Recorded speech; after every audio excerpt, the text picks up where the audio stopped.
Troisième ou deuxième?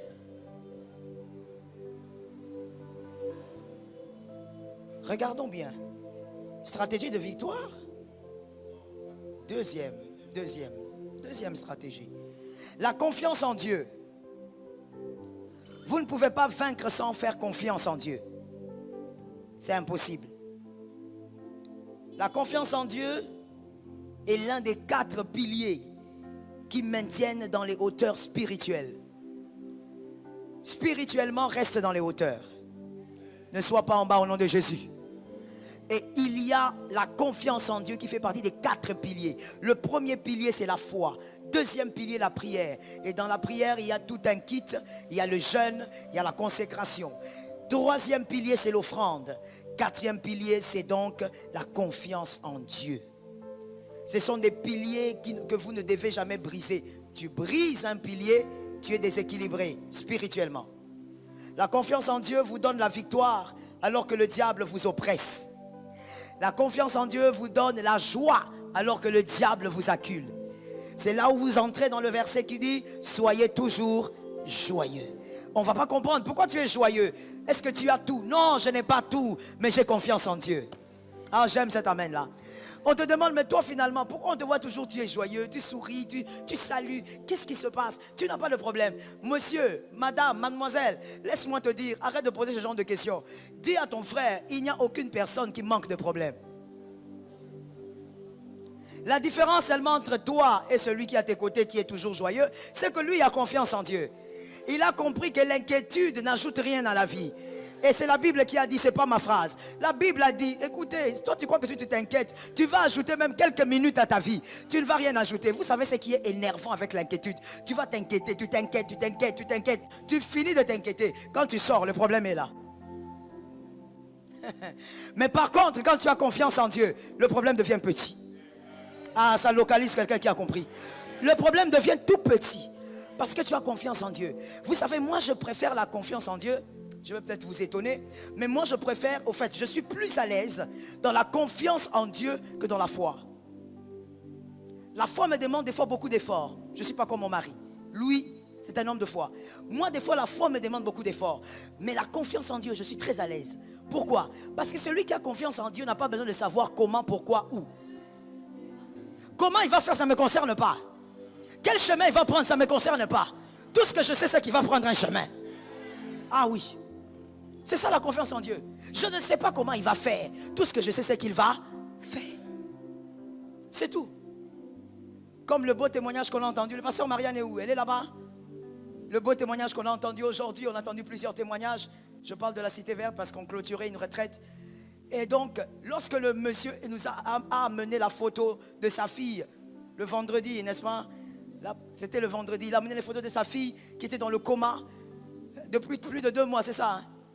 Sa fille était dans le coma depuis plus de 2 mois et puis il amène la photo un vendredi et c'est moi qui avais prêché ou je ne sais plus. En tout cas, quand il est venu, il m'a parlé à l'oreille. J'ai regardé. J'ai dit, comment? Je ne sais pas. Comment ça ne me concerne pas? Tout ce que je sais, c'est qu'il est écrit. J'ai confiance en ce qui est écrit. Je dis, il est écrit par ses meurtrissures. Tu es guéri. Ce n'est pas que voilà, comme c'est les comas, il faut un peu faire fala. Non, non, non, comme c'est les cas, là, 2 mois, un enfant de 8 ans. Non, non, non. Ça, il faut vraiment faire des stratégies, il faut faire beaucoup de grimaces. Oh non, moi j'ai simplement confiance en Dieu. Comment il va aller faire, je ne sais pas. Et aujourd'hui, la petite Gabrielle, c'est ça, elle est venue elle-même, elle était sortie du coma. Parce que il fait comme il veut, il fait comme il veut. D'ailleurs, quand on a confiance en Dieu, on ne veut même pas savoir comment Dieu va faire. Moi, je dis souvent au Seigneur, ne me dis pas comment tu vas faire, ça va me troubler la tête. Toi, fais seulement, moi, je vais témoigner. Est-ce que quelqu'un m'a entendu? Toi, fais seulement, moi, je vais célébrer. Celui qui a confiance en Dieu va vaincre les batailles sans prière. Oh yes. Toutes les batailles, on n'arrive pas à la victoire par la prière. Voilà pourquoi, je te donne même un secret. Peut-être que ça va t'aider à réaliser ce qui t'arrive. Voilà pourquoi certaines batailles, tu pries. Plus tu pries, plus ça s'empire. Qui a vécu ça? Moi, je suis maîtresse en ça. Plus tu jeûnes, plus ça s'enfonce. Dieu a envie de te dire, écoute, est-ce que tu sais que tu dois arrêter de prier? Est-ce que tu sais que Dieu peut dire à quelqu'un d'arrêter de prier? Dieu peut te dire, arrête un peu. Pourquoi? Parce que tu vois, si tu pries 40 jours, le miracle arrive. Tu vas attribuer ce miracle à quoi?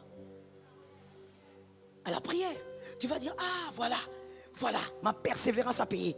Alors que, il est écrit, il faut toujours rentrer dans il est écrit. Dans toute sa vie, il faut aimer, il est écrit. Il est écrit, je ne partage ma gloire avec personne. Ni ton jeûne, ni ta prière, ni tes genoux. Dieu ne partage pas sa gloire avec tes genoux. Oh non, le Dieu qui a agi, c'est le Dieu de mes genoux. Frère, laisse ça. Yes, laisse ça. Le Dieu qui a agi, c'est le Dieu de la grâce. Et quand on a confiance en lui, Dieu accélère. Surtout lorsque tu as confiance en lui, alors que tout le monde te dit, c'est chaotique. C'est fini. Ça, il faut laisser. Ça ne marchera jamais. Mais toi, tu dis, j'ai confiance. Vous savez, je n'aime pas la version qui dit, mon Rédempteur est vivant, il s'élèvera les derniers. C'est question de version, tu sais ça? Oui, c'est question de version. La version originelle, ce mot-là n'est pas traduit comme ça. Voilà pourquoi il y a une autre version que moi j'aime qui dit, mon serviteur est vivant. Plutôt, mon Rédempteur est vivant. Et il s'élèvera certainement. Moi, c'est la version que j'aime. Qui t'a dit que Dieu se lève le dernier? Il ne se lève pas les derniers. Oh non, Dieu, il vient toujours en retard. Qui a dit ça? Oh Dieu, il vient toujours après tout le monde. Mais qui a dit qu'il vient après tout le monde? Dieu ne vient pas après tout le monde. Dieu vient dans son kairos. Il vient dans son temps. Ce qui est retard pour toi là, c'est le temps même de Dieu là. Il ne vient pas en retard. Oh, il se lève les derniers. Il ne se lève pas les derniers. Il se lève. Est-ce que quelqu'un m'entend? La confiance en Dieu te permettra de réaliser que les gros problèmes ne sont pas des gros problèmes. Oh, ça tombe sur moi-même. Il faut que quelqu'un le dise à un homme de foi. Tu sais, dans le culte, il ne faut pas regarder les gens façon. Tu dis à un homme de foi, écoute bien ce que tu vas lui dire. La confiance en Dieu t'aide à voir la petitesse du problème.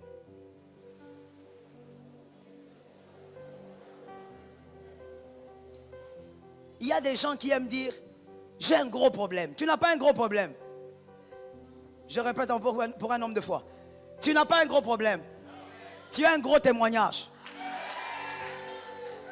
Ah oui, il y a un gros témoignage. Pourquoi est-ce que les gens sont venus visiter Sarah lorsqu'elle a accouché? Mais parce que c'est une ménopausée qui a accouché.